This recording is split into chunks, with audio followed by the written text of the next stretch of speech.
Dans Découverte en secret 2, nous avons vu comment une espèce extraterrestre inamicale, c'est le moins qu'on puisse dire, exerce un contrôle sur nous, les humains. Il y a aussi un autre problème. Nous avons conscience que au moins 2 espèces extraterrestres sont en conflit sur notre monde. Alors, nous ne savons pas trop sur quel pied danser. Nous allons en savoir un peu plus. Et à travers nos enquêtes, nous finirons par comprendre quelle attitude nous devons adopter.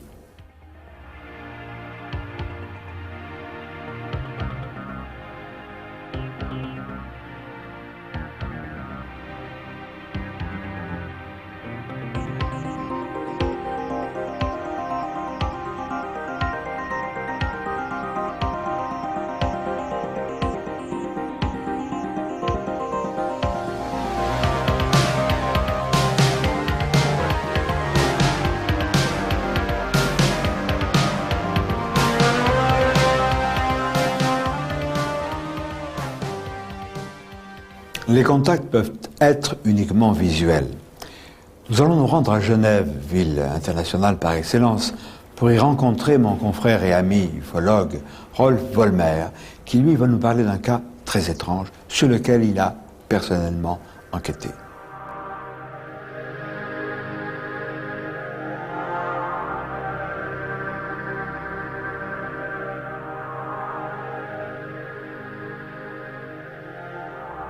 Rolf Vollmer, tu es à la tête d'un groupe qui s'appelle FEMIS. Alors nous avons ce groupe ici à Genève depuis plus d'une vingtaine d'années. Nous étudions tous les phénomènes mystérieux qui peuvent exister. Nous ne nous cantonnons pas seulement aux ovnis. Tu as fait une observation qu'on peut qualifier d'époustouflante. Ça s'est passé quand? Alors, c'était le 6 septembre 1987. À 10h30 du soir, une femme m'appelle par le téléphone et me dit « Écoutez monsieur, j'ai vu une chose extraordinaire, vous n'allez pas me croire. J'ai vu un être humain qui volait en dessus de ma maison. » Je dis « Bien, d'accord madame, je reste toujours prudent étant donné que nous sommes des scientifiques et que nous ne plongeons pas avec grand enthousiasme dans une affaire avant de bien étudier le cas. » Alors je pose quelques questions à cette femme et elle m'explique qu'elle a vu une sorte de triangle qui passait dans le ciel, une ombre. Puis, au bout de quelques minutes, une ombre qui passe beaucoup plus bas, en dessus de la terrasse où elle mangeait au sommet d'un immeuble. Elle lève les yeux pour voir quelle était cette ombre qui attirait sa vue.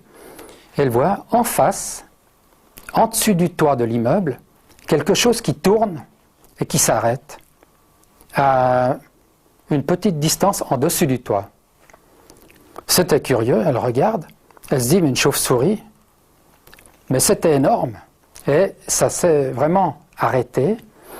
La chose étrange, c'est comme redressé. Donc, au lieu d'être horizontal, le corps s'est mis debout. Elle a vu une forme de tête, des ailes avec comme des coudes relevés. Ça redescendait. Et à-dessous, il y avait un corps. La chose a battu 3 fois des ailes. Elle a eu une telle peur qu'elle a filé dans son appartement et a tout fermé. Puis, elle a essayé de regarder encore une fois et la chose n'était plus là. J'ai téléphoné à un ami pour qu'il vienne faire avec moi une observation. Et nous sommes allés 2 jours après chez cette dame sur le toit de son immeuble. Arrive 11h moins le quart. Soudain, la femme qui était assise sur le gravier de l'immeuble en face de nous a pris ses bras comme ça, s'est recroquevillée et dans un espèce de sentiment de terreur a dit « ça y est, je le sens, il est là ». Bien nous, avec notre mentalité scientifique, on observe sans aucun préjugé. On lève les yeux, on cherche, et elle aussi cherche dans le ciel, et hop, elle nous dit « il est là ». Et on voit effectivement une forme triangulaire avec les pointes arrondies. Cette chose se tenait à une certaine distance de nous, on pourrait dire 300-400 mètres. Elle a passé pendant 4 secondes environ, a été visible. 1 heure après, tout d'un coup, elle se remet comme ça, elle dit « ça y est, je le sens, il est de nouveau là ». Alors, on regarde le ciel, elle regarde le ciel, mais elle regarde dans l'autre sens. À ce moment, je vois, et mon collègue aussi, une sorte de triangle noir qui volait dans le sens contraire. Mais c'était un triangle en forme de V. Sur ce V, il y avait 7 taches blanches qui avaient l'air d'être des hublots. Nous avons commencé à faire une étude. Pour quelle raison cette chose était visible qu'à cet endroit du ciel et pas là derrière ou ailleurs? Alors on s'est rendu compte que depuis la cathédrale Saint-Pierre de Genève, il y a des immenses projecteurs qui éclairent le ciel dans différentes directions pour éclairer la cathédrale. On a pris tout un matériel, malheureusement, comme cette chose se voit pendant un très court instant, il n'est pas possible de le voir et puis encore de faire une photo, parce que c'est trop tard, 3-4 secondes. Nous venons de le voir avec cette enquête de Rolf Vollmer, cette dame qui a éprouvé une inquiétude et des frissons. Je pense que c'est pas parce qu'elle avait froid, c'est parce qu'il y a eu un influx psychique, un contact, une injonction peut-être, qui a déclenché chez elle cette réaction épidermique. Simple contact visuel aussi, bon, on dit c'est dépassé, non, il vaut mieux. Il faut savoir aussi que si les extraterrestres se montrent, c'est qu'ils le veulent bien, c'est pas dû au hasard. Il faut une mention spéciale pour un ouvrage tout à fait remarquable, celui de Jean-Gabriel Grelet, du commandant Jean-Gabriel Grelet, ayant pour titre « Objet volant non identifié, un pilote de ligne parle » chez Guy Trédaniel. Vous ne serez pas déçus. Nous allons nous rendre au Nouveau-Mexique pour y rencontrer des personnes comme vous et moi, qui, elles, à l'évidence, ont été choisies et n'ont pas été contactées au hasard. Je me suis réveillé. J'étais couché sur mon côté droit et je ne pouvais pas bouger. J'ai pu bouger un tout petit peu ma tête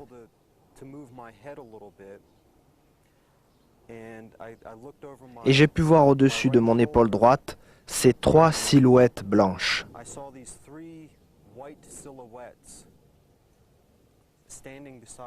Elles étaient debout à côté de mon lit avec leurs bras tendus. Elles étaient à côté de mon corps mais ne le touchaient pas. J'ai eu très peur à ce moment-là.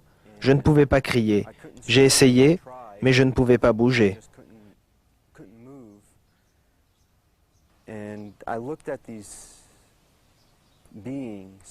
J'ai regardé ces êtres quelques secondes, mais je n'ai pas pu les voir clairement car je n'avais pas mes lunettes sur moi.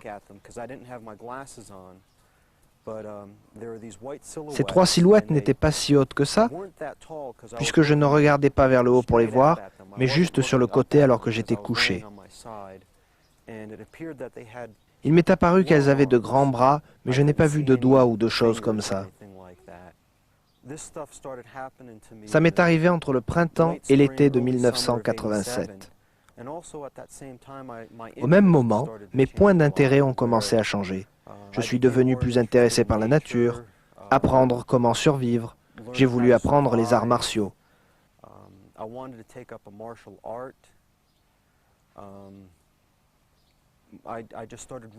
Et j'ai commencé à lire tout, absolument tout ce que je pouvais. Cela m'a permis de me pencher sur les ovnis plus sérieusement. Nous venons de voir, ces contacts peuvent changer la vie de ceux qui en ont bénéficié. Peter Lemon, lui, nous a expliqué qu'il était convaincu de la réalité des extraterrestres, c'est évident, mais aussi que l'influence qu'il a subie a fait de lui, sinon un ambassadeur, du moins un propagandiste de la réalité objective des extraterrestres et de leurs engins qui nous visitent. Pour nous convaincre aussi, il faut écouter cette jeune femme, Gail. Dans cette ville de Boquete, Gail reçut plusieurs fois la visite nocturne d'extraterrestres. Mais ces visites intempestives lui faisait craindre de perdre l'esprit.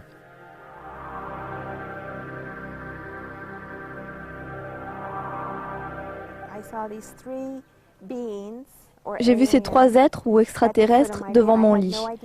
Je n'avais aucune idée de ce qu'ils étaient et ils me regardaient. Ils avaient de très grands yeux en forme d'amande, des yeux très noirs.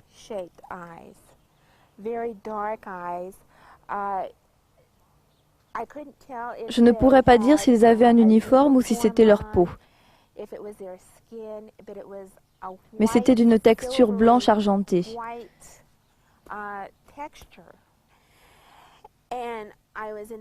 Cette fois-ci, j'étais à nouveau dans mon salon. J'ai dit OK. Je ne vais même pas leur laisser une chance de communiquer avec moi. Je leur ai dit, vous êtes en train de me rendre folle. Vous m'avez envoyé chez un psychologue. Je ne peux plus dormir et je ne veux pas de vous ici. Je suis en train de devenir folle. Alors vous n'avez qu'à me donner une preuve que vous êtes vraiment ici.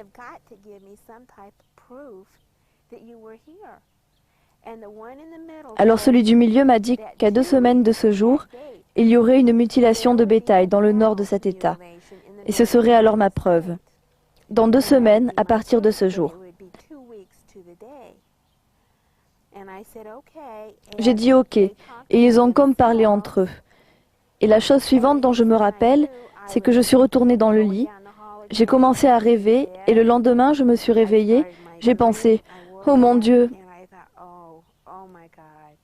je ne pouvais pas croire qu'ils soient revenus.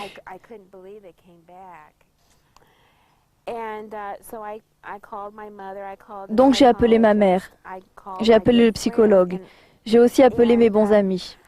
Je ne crois pas qu'ils aient vraiment cru que quelque chose allait arriver dans 2 semaines.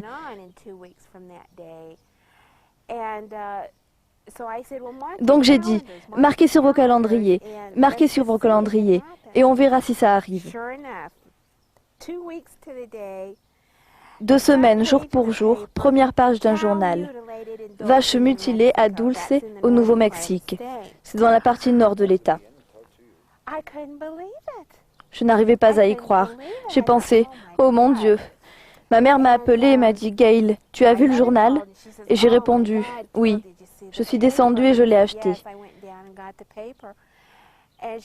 Elle m'a alors dit, et moi qui pensais que tu étais folle, alors ils sont vraiment venus te voir. C'était la preuve qu'ils étaient vraiment là et que je ne perdais pas l'esprit. J'ai appelé une bonne amie, employée de banque, qui s'appelait Diane, et lui ai demandé si elle avait vu le journal aujourd'hui. Elle m'a répondu, « Ah non, qu'est-ce qu'il y a dans le journal ?» Elle avait complètement oublié.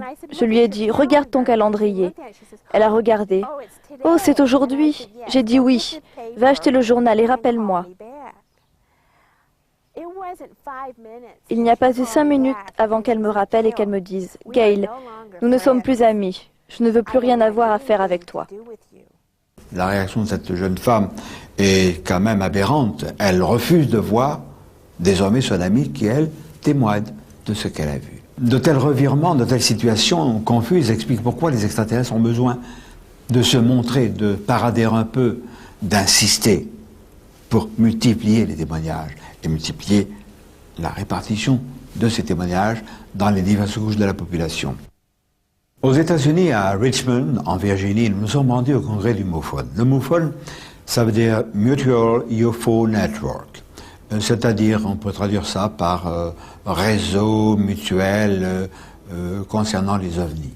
Dans le cadre de ces rencontres du MUFON, nous avons eu un contact avec Giles Hamilton, qui a publié un ouvrage. Il souligne, et il a raison, que les contacts ne se font pas nécessairement toujours entre des extraterrestres et des gens de tous les jours. Il est question d'une rencontre avec une personnalité considérable puisqu'il s'agit d'un pape. Alors, je voudrais attirer votre attention quand vous allez voir tout à l'heure apparaître sur l'écran Giles Hamilton. Remarquez, il a un bolo. Son bolo représente une tête stylisée de gris, de short grays. Alors, sachez aussi qu'aux États-Unis, c'est rentré dans les mœurs. Tout le monde parle des gris. Ils apparaissent sur les t-shirts, sur des autocollants, sur des sortes de pins, sur des porte-clés, sur des sacs. C'est une invasion beaucoup plus pacifique que celle de leur base. Mais écoutons Giles Hamilton.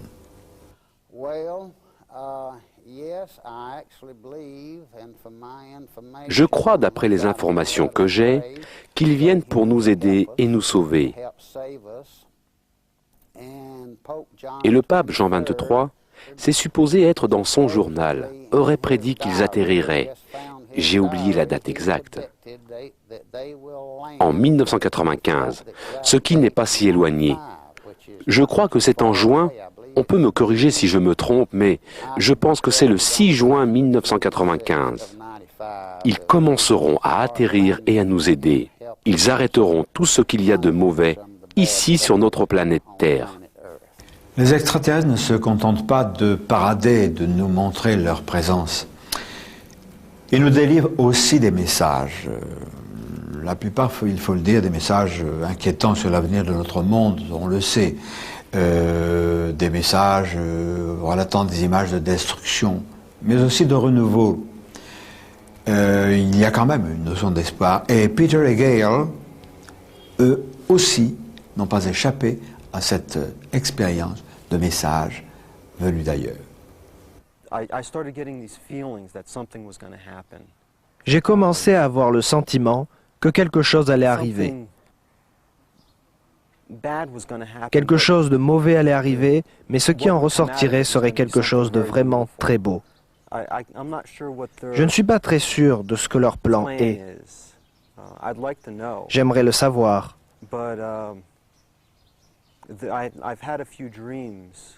Mais j'ai eu quelques rêves avec ces êtres. Vous savez, les typiques gris d'1,20 m avec les grands yeux. Et notamment dans un rêve, j'ai essayé de marcher derrière eux pour frapper la tête de l'un d'entre eux avec un marteau. Et alors je me suis réveillé, paralysé, dans mon lit.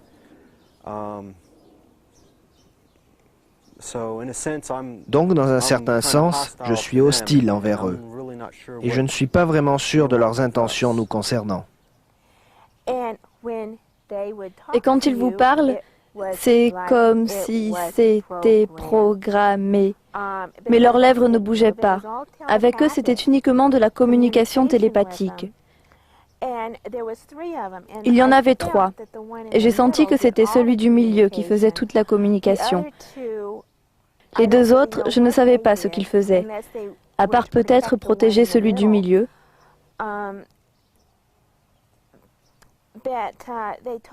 Ils m'ont dit des tas de choses.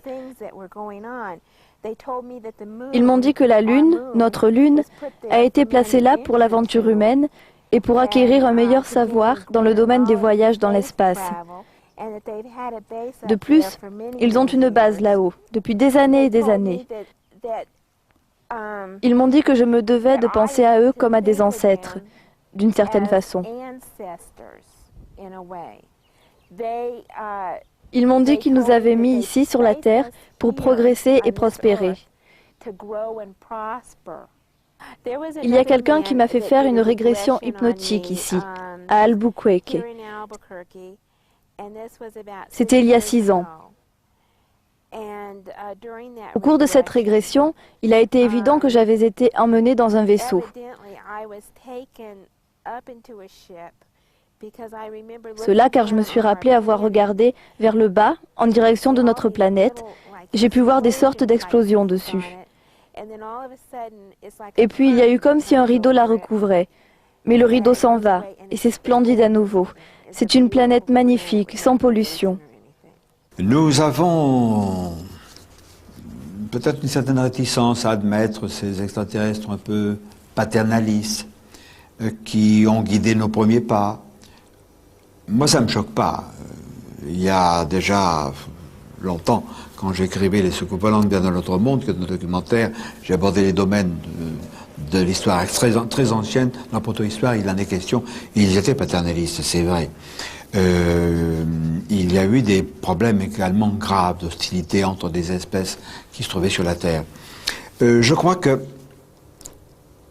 c'était probablement pour notre bien. Ce guidage continue de nos jours. D'ailleurs, dans les Gouvernants secrets 1, nous avons présenté les messages à caractère scientifique des Oumites. Mais dans certains cas, Les extraterrestres utilisent la télépathie pour nous transmettre leur savoir. Robin Andrews Quayle et Carol Dennis travaillent sur ce phénomène étonnant. Il s'agit de personnes qui ont des contacts avec les extraterrestres. Le plus souvent, cela commence lorsqu'ils sont de jeunes enfants. Ils ont un contact et très souvent, après ce contact, leur QI se développe et parfois il double. Parfois même, le QI est tellement élevé qu'il ne peut même pas être mesuré. Puis au fur et à mesure qu'ils grandissent, ces gens obtiennent des informations très avancées d'un très haut niveau technique, des informations sur les nouvelles énergies ou sur l'énergie libre. Toutes sortes de technologies qui vont nous révolutionner. La colorologie est l'étude de la science des couleurs, c'est-à-dire la façon dont vous réagissez aux couleurs physiquement et émotivement. J'ai reçu ces informations par la communication télépathique en 1987. Ce que je fais, c'est qu'à partir d'une approche scientifique simplifiée, je vous aide à comprendre la science qu'il y a derrière votre manière d'agir et alors vous pouvez pratiquement l'appliquer à votre vie. Vous voyez, Carol est elle-même l'une de ces personnes, prodiges, contactées télépathiquement. Ces gens ont parfois la sensation qu'ils sont investis d'une mission pour aider la planète dans ces temps de difficultés que nous avons l'air de tous connaître.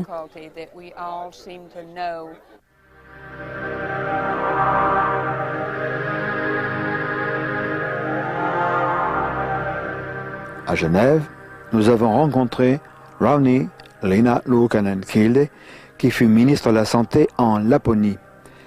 Elle aussi, après avoir été contactée, s'est sentie chargée d'une mission.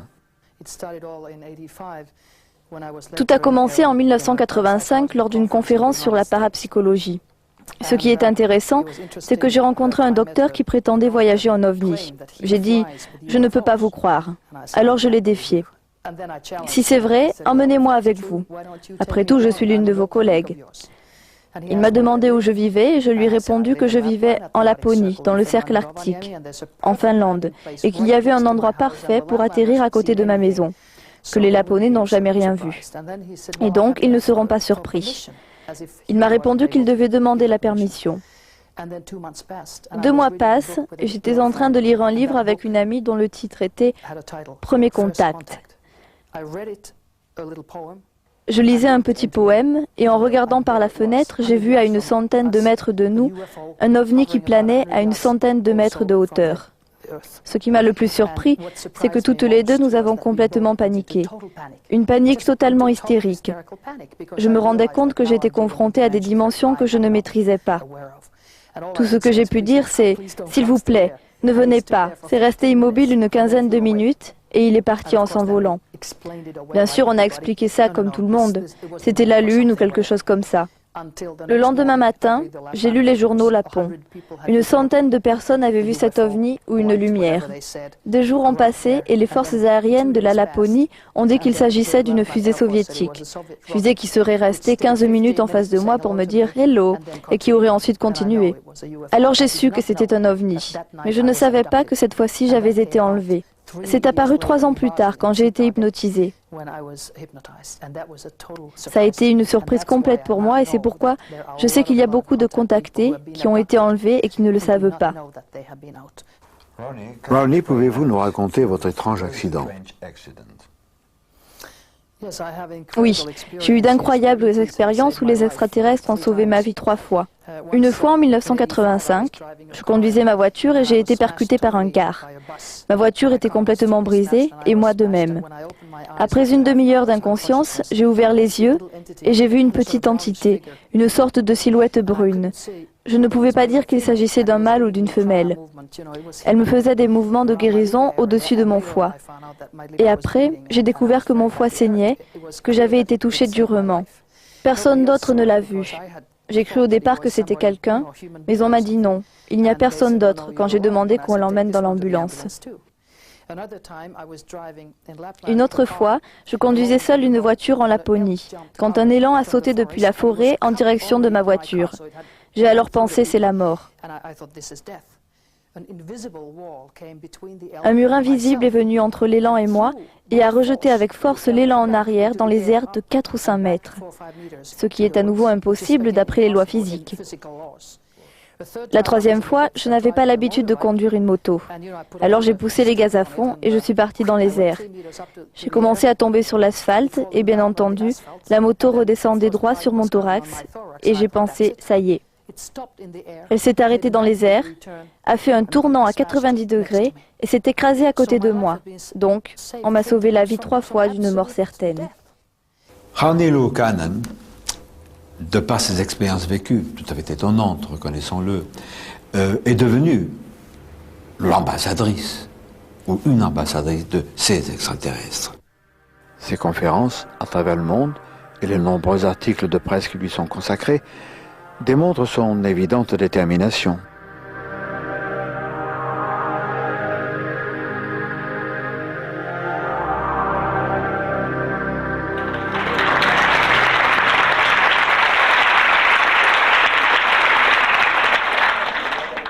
Nous l'avons vu œuvrer, nous l'avons vu parler avec beaucoup de conviction, de facilité, d'éloquence et de sérieux dans cette immense salle à Genève où elle avait été invitée par Renata Berner, qui est la cheville ouvrière d'une association œuvrant dans le domaine philosophique spiritualiste.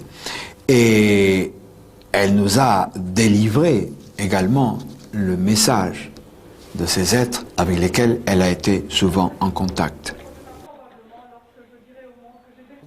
Messager des étoiles m'a été dicté par un groupe d'extraterrestres et je l'ai écrit en 37 heures.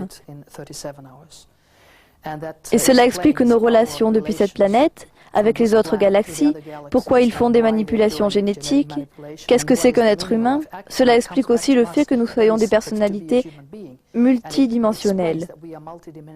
Nous vivons simultanément dans différentes dimensions. Bien sûr, cela va au-delà de la compréhension d'une personne normale. Les gens ne savent pas qu'on n'utilise que 10% des capacités de notre cerveau.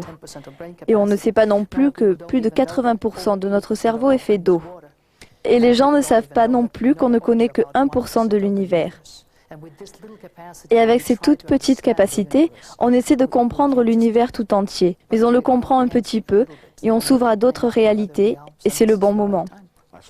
Je suppose que vous avez une mission. Je pense que tout individu sur cette planète a une mission.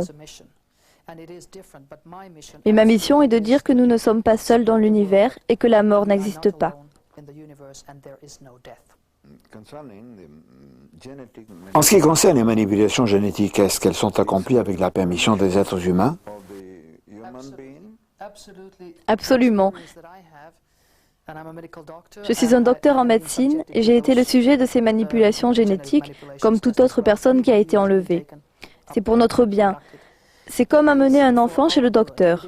L'enfant ne sait pas qu'il est malade, mais les parents savent qu'il doit être opéré pour l'aider. Si vous ne vous concentrez que sur les examens médicaux, alors vous vous concentrez sur quelque chose qui n'est que de la peur et du négatif. Vous devez aussi vous rappeler tout ce qui se passe dans un scénario d'enlèvement. Vous avez toujours donné votre permission, mais vous l'avez donnée soit dans un rêve, soit dans une sortie de votre corps, soit même avant votre naissance. Vous vous rendez compte que l'on fait partie d'un plan gigantesque pour faire évoluer la race humaine. En ce moment, ils sont en train de changer notre chaîne ADN, tout comme ils l'ont fait pour l'homme de Néandertal et l'homme de Cro-Magnon. Vous savez, ceux-ci ont tout simplement disparu. Ça a été une étape décisive. Et ils ont disparu en tant que race, et notre race est arrivée. Nous faisons la même chose. Nous sommes en train de disparaître car nous sommes assez agressifs pour tuer notre propre race. Donc, ils veulent une espèce qui serait moins agressive, qui pourrait, je dirais, exprimer plus d'amour. Et je pense que c'est une très bonne chose. J'ai entendu parler de toutes ces histoires concernant les bases souterraines américaines. Je ne suis pas très au courant de celles-ci, mais j'ai fait de l'hypnose sur des gens. Et j'ai des amis qui ont eu des rencontres rapprochées, même parfois moins de 10 mètres. Ils ont vu l'OVNI et leurs occupants. Et sous hypnose, il apparaît qu'ils ont été emmenés dans des bases souterraines. Mais ils ont vécu cela de façon positive, et pas négativement, comme le dit la propagande américaine. Il y a sur notre planète des braves gens et des canailles. dans l'espace, il y a aussi des êtres bons et des êtres moins bons. Êtes-vous certaine que vos multiples rencontres se firent avec des personnes ayant de bonnes intentions? J'en suis absolument sûre, car votre propre énergie attire ce que vous envoyez. Si je suis négative, je vais recevoir du négatif. Si je suis positive, je recevrai du positif. Et toutes mes expériences personnelles sont positives. Et je pense que les gens font beaucoup d'erreurs quand ils vivent négativement une rencontre rapprochée. Car en fait, il s'agit de leur propre peur. On les voit comme des monstres car ils ont l'air différents, et nous n'aimons pas tout ce qui est différent. Nous ne pouvons pas comprendre qu'un extraterrestre qui a l'air aussi différent qu'un animal est en fait un être qui est beaucoup plus intelligent que nous le sommes. Que c'est un être qui est beaucoup plus moral que nous le sommes. C'est un être qui a plus d'amour que nous n'en avons. On ne fait attention qu'à l'extérieur et c'est cela qu'il faut changer. Il faut que l'on se concentre sur l'énergie, sur l'âme. Et quand on fera ça, on ne verra plus le corps, la manifestation. Nous avons à apprendre. Nous sommes une espèce très très primitive dans l'univers, malheureusement. Mais on apprend, on est comme les enfants. On est au jardin d'enfants. Raoni Luukkanen est sincère, c'est sûr. De même que nous sommes sûrs qu'il existe des extraterrestres positifs, ceux qu'elle a rencontrés.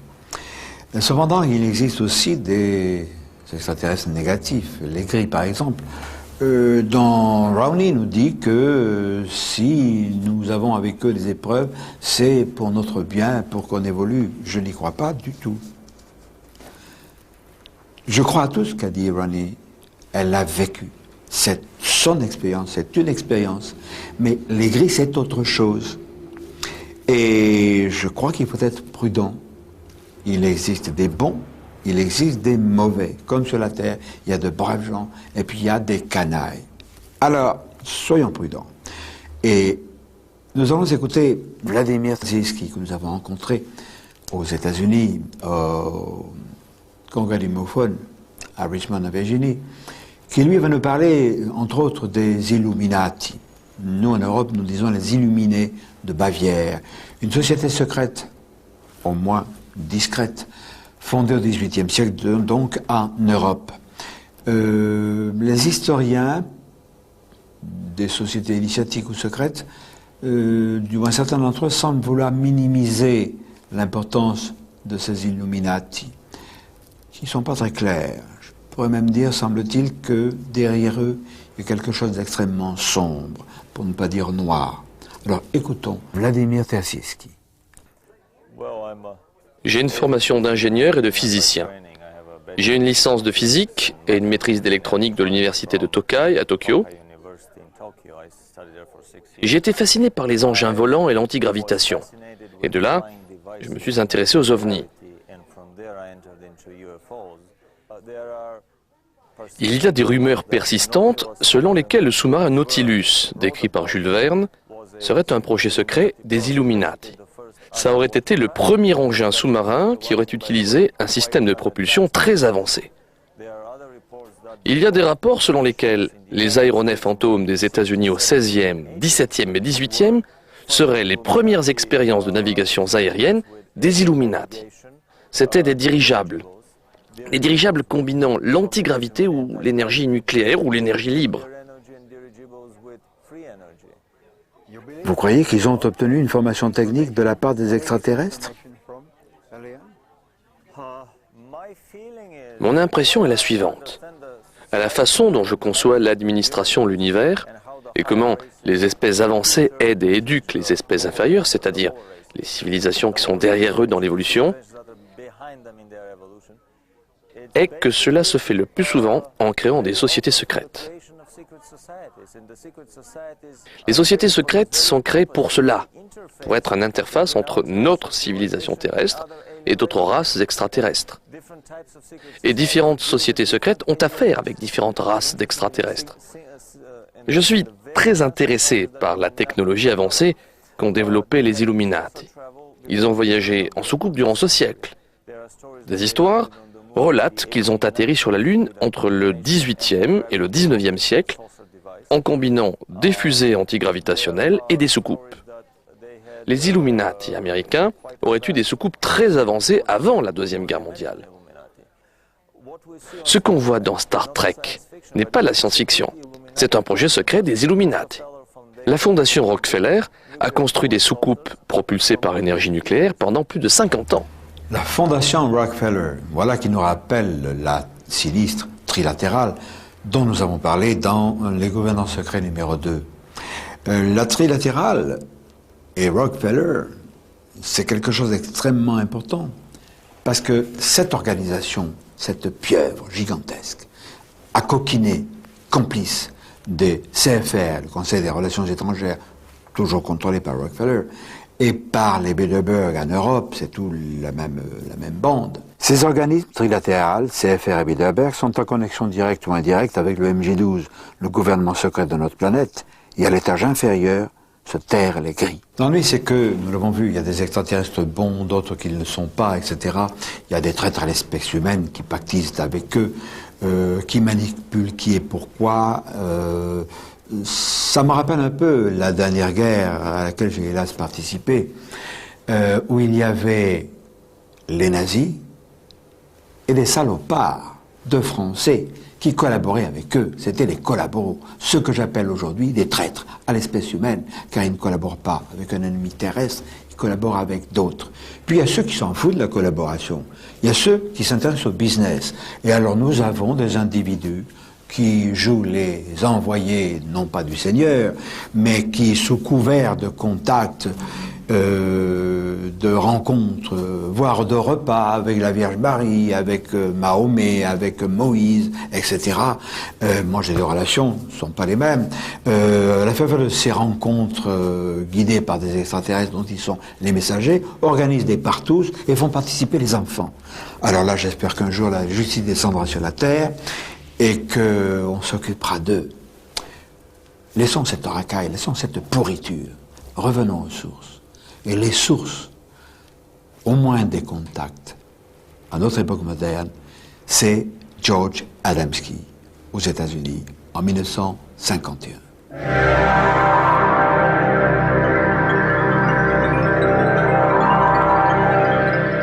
En 1953, je travaillais à Radio Monte-Carlo et je reçois un jour la visite de Desmond Leslie, qui était un ufologue anglais, un homme charmant, qui venait de publier avec George Adamski « Les soucoupes volantes ont atterri ».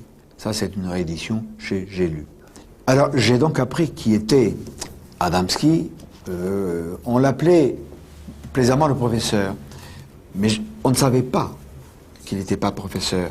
Et au départ, on s'imaginait, puisqu'il habitait au Mont Palomar, en Californie, qu'il appartenait à l'équipe des astronomes du Mont Palomar. J'ai voulu me renseigner. Et c'est ainsi que j'ai été surpris d'apprendre que les astronomes, celui qui m'a répondu, j'ai interrogé, m'a dit « Mais non, nous ne connaissons pas d'astronome du nom de Adamski ». Alors je lui ai dit « Écoutez, il y a ou il n'y a pas un Adamski ?» Il me dit « Oui, il y en a un, mais il n'est pas au Mont Palomar, il est au pied du Mont Palomar et il vend des hot dogs, des saucisses chaudes. » Alors évidemment, léger embarras de ma part, je me renseigne davantage, j'apprends que c'est vrai, mais que passionné de spiritualité, de philosophie et d'amour cosmique, entre guillemets, dès l'instant où, en 1947, le mot soucoupe volante est arrivé, il a prêté une oreille attentive et il a eu raison. Nous sommes plusieurs à avoir fait ça. Et il est devenu, peut-être pas ufologue, mais un contacté.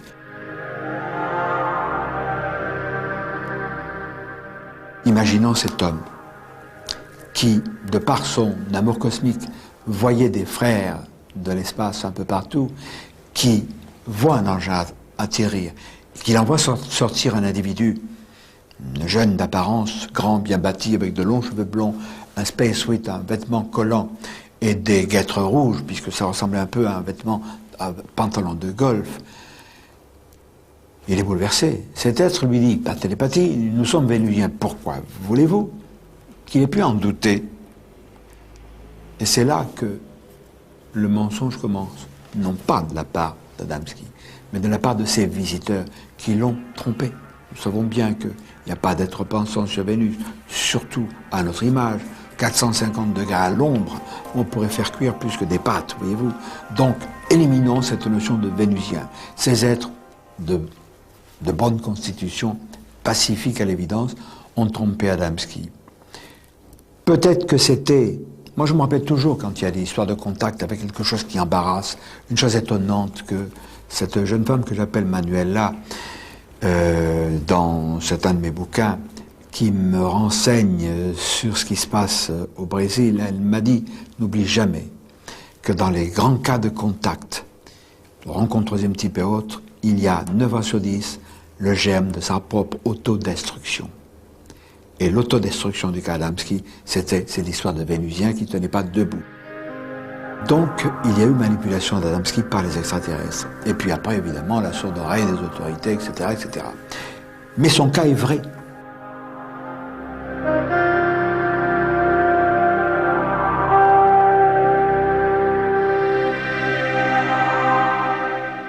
Nous sommes à Washington, la capitale fédérale des États-Unis, au cimetière de Arlington. Ce cimetière est réservé aux vétérans, aux héros des 2 dernières guerres. Il y a même un mémorial au nom des astronautes qui ont péri dans la catastrophe de la navette Challenger.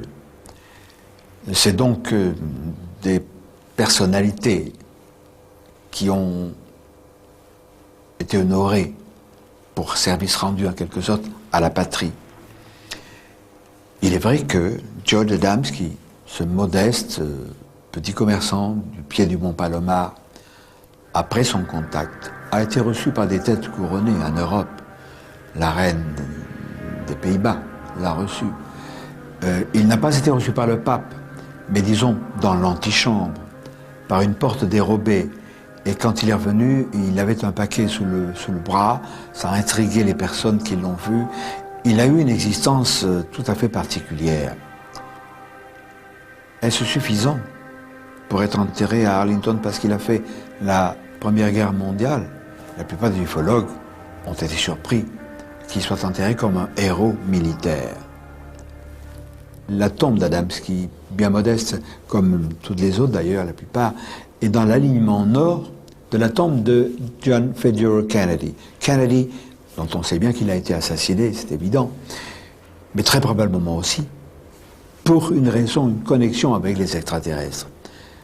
On pense qu'il a été assassiné, Kennedy, parce qu'il en savait trop et qu'il voulait s'adresser au Congrès et révéler la présence des gris sous nos pieds.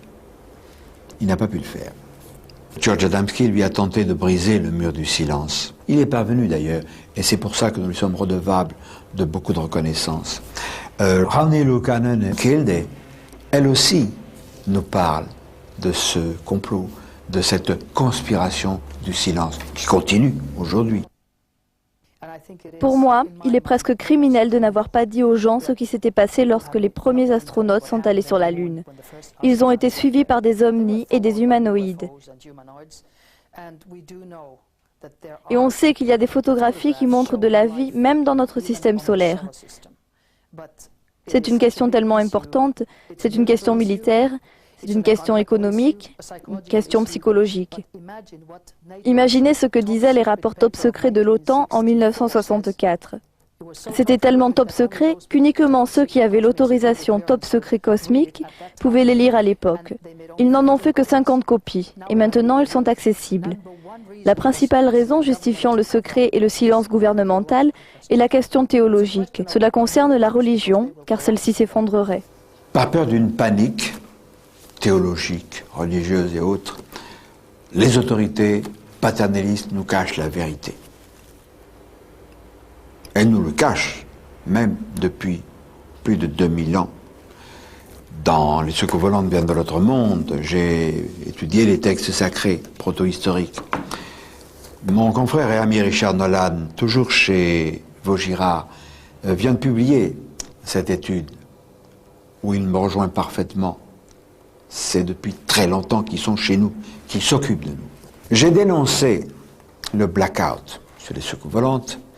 J'ai récidivé en 1980, en avril, en publiant Contact ovni Cergy-Pontoise, ce contact avec des jeunes gens, etc.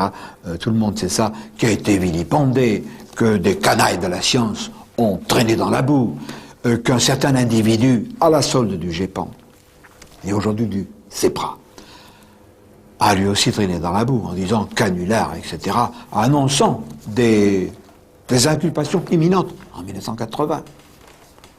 Nous sommes en 93-94. Et aujourd'hui, Jean-Claude Bourré, que je dénonçais, car c'est lui que je dénonçais, nous fait un cadeau fabuleux. Merci Bourré. Voilà son cadeau. OVNI, la science avance. Paru chez Lafon. Alors vous voyez son nom en grand, et au-dessous, petit, discret, effacé, Jean-Jacques Velasco, le patron du CEPRA. J'avais dit que Bourré était l'homme lige, était le fer de lance du GEPAN. Il est celui du CEPRA. Il avait tourné tout ça en dérision, disant que le complot n'existait pas, etc. La preuve que le complot existe, le voilà. Alors pour Velasco, eh bien, ces engins énormes qui ont survolé l'Europe le 5 novembre 1990, c'était des bouts de la fusée soviétique Proton qui retombaient sur la figure des terriens. Mais il se fout de nous, Velasco. Voilà un ouvrage, un gros bouquin, OVNI Contact. Franck Marie a fait un énorme travail. Il a analysé 400 cas, 400 témoignages précieux, rigoureux, qui lui ont été transmis par diverses personnes, évidemment, et il prouve à l'évidence que non seulement c'est pas la fusée Proton de Velasco, mais il y a eu 2 survols de la France aux environs de 19h à 2 positions différentes par une série de vaisseaux, dont un géant. Alors pour nous convaincre, si besoin était, que des manipulations négatives, des complots, des tractations dégoûtantes existent pour nous endormir, écoutons encore Vladimir Tersiski. Il va nous éclairer. Encore plus intéressantes que les soucoupes sont les expériences génétiques pratiquées par les Illuminati. Il y a 50 ans, dans leur camp de concentration, les Allemands ont conçu et élevé des hybrides entre l'homme et l'animal. Ils étaient avancés à ce point-là dans leur génie génétique. D'après moi, ce ne sont pas les extraterrestres petits gris qui nous enlèvent. Ce n'est même pas le gouvernement qui fait du clonage. Je veux dire par là que le gouvernement américain a des techniques de clonage qui pourraient cloner vous ou moi à partir d'une simple cellule venue du bout de nos doigts. Nous pouvons même être morts, nous n'avons pas besoin d'être en vie pour qu'ils puissent le faire. Je pense même que le film de Steven Spielberg, Jurassic Park, est une véritable histoire cachée et qu'on a déjà été capable de cloner génétiquement des dinosaures à partir des éléments trouvés dans leurs œufs. Pour revenir aux enlèvements par les petits gris, j'ai le sentiment qu'il s'agit là d'un vaste programme de recherche génétique des Illuminati. Et les petits gris sont des robots biologiques que le gouvernement utilise. Toutes les superpuissances sont impliquées. Beaucoup d'extraterrestres sont également impliqués dans ce projet. Et même des niveaux plus élevés dans la hiérarchie céleste, qui sont en fait les cerveaux et les coordinateurs. Ne nous leurrons pas, les complots existent vraiment avec les extraterrestres. Il y a aussi une connotation avec le nazisme. Ça n'est pas exclu du tout. Je voudrais vous parler très sommairement d'un remarquable ouvrage de Jean Robin, Hitler est l'élu du dragon, l'élu entre guillemets, évidemment. C'était pas un saint, loin s'en faut. Paru chez Guy Trédaniel. Un bouquin qu'il faut lire pour comprendre les racines occultes du nazisme, les racines occultes des forces noires qui continuent de corrompre le monde. Alors, ça c'est très important. J'attire votre attention aussi sur le fait que les bons extraterrestres, ou du moins l'une des espèces extraterrestres qualifiées de bonnes, sont associés à des grands blonds. Alors là, évidemment, on entend tout de suite des gens, les grands blonds, mais les nazis, etc., les yeux bleus, mais non, non. Rien à voir avec les nazis, rien à voir avec Hitler, il n'était pas né. C'est au siècle dernier qu'Elena Petrovna Blavatsky, dans son ouvrage monumental en 6 volumes, La doctrine secrète, et en particulier dans le 3e, nous a parlé des grands blonds. Qui étaient-ils? C'étaient des polariens, des extraterrestres, venus non pas de l'étoile polaire, mais du système solaire de l'étoile polaire, et qui ont enseigné nos très très très lointains ancêtres, tout en combattant les seigneurs à la face sombre. Mais revenons à aujourd'hui, et écoutons Madame T. Madame T, ce qu'elle va nous dire est tellement important que je ne vous dirai même pas dans quel pays. Nous avons enregistré son témoignage à visage caché et à voix distordue de façon électronique. Vos recherches personnelles vous ont amené à aborder certains domaines en matière de physique nucléaire et particulièrement l'étude sous un aspect nouveau des explosions souterraines. J'ai été amené par mon travail à me poser la question suivante. Est-ce que les explosions nucléaires sont vraiment nécessaires? Alors, je me suis posé cette question pendant longtemps et j'ai compris que quelque chose ne jouait pas. Il faut bien rappeler qu'il y a environ 80 à 90 explosions nucléaires souterraines par année dans le monde. Dans un site expérimental d'explosion souterraine se crée autour du site de l'explosion une circulation de particules électromagnétiques, ces boules électromagnétiques ainsi entretenues dévient le géomagnétisme naturel de surface de la Terre qui lui génère les ondes de haute et basse pression. Ainsi, dévier ces fluides déplace les ondes de haute pression en faisant des catastrophes ou des perturbations dans d'autres pays que ceux où ça se passe généralement. C'est presque une arme à l'échelle planétaire, mais que l'on peut guider, que l'on peut diriger vers telle ou telle région. C'est absolument exact. Qui est derrière tout ça? Nous avons longtemps cherché qui pourrait éventuellement être assez puissant pour influencer un lobby nucléaire aussi important et puissant. Nous avons découvert, c'est une chose très délicate à révéler, il doit y avoir au sommet de la pyramide une société secrète qui existe depuis la nuit des temps et qui est le grand ordre mystique du Nord. Cet ordre mystique semble être en contact avec des entités supérieures, des sortes de puissances invisibles, éventuellement relayées par des extraterrestres. Cet ordre mystique du Nord va mettre en place sur la planète Terre un gouvernement qui s'appellera Nouvel Ordre Mondial. Ce Nouvel Ordre Mondial va petit à petit prendre la place de l'Organisation des Nations Unies actuelle. De telles révélations bousculent un peu les idéaux démocratiques. Est-ce que nous devons nous considérer comme les jouets de cette manipulation? Est-ce qu'il n'y a rien à faire? Est-ce que nous devons tout accepter? Je crois que non. Je crois qu'il faut être vigilant. Si vous le voulez bien, nous allons retourner à Washington. Nous allons voir ensemble ce mémorial étonnant, le mémorial dédié à Abraham Lincoln, qui fut l'un des très grands présidents des États-Unis d'Amérique, puisque sous son mandat a commencé et fini la guerre de sécession, et c'est à lui que l'on doit d'avoir aboli l'esclavage. Et c'est par un assassinat qu'il perdit la vie, comme un autre président des États-Unis, John Fitzgerald Kennedy. Je rappellerai une phrase très connue de Abraham Lincoln. Le gouvernement du peuple, par le peuple, pour le peuple, ne doit pas périr de la terre.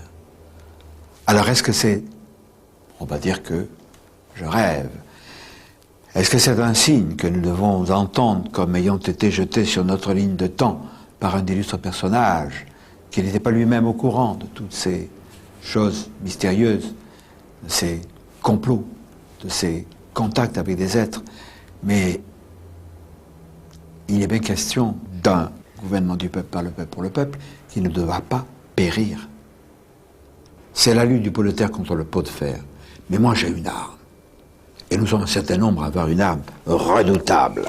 C'est ça, voyez-vous, la faculté d'écrire. Et quand je divulgue une information importante, elle est déjà sous clé, en bonne position dans 2 endroits en France, je l'ai dit dans le premier vidéocassette, et dans 5 pays étrangers. Je peux révéler l'un de ceux qui détenaient ces informations, c'était mon ami André Georget à Clermont-Ferrand, un homme remarquable qui est mort depuis peu de temps. Il écrivait dans la revue Prisme, et cette cassette lui est dédiée.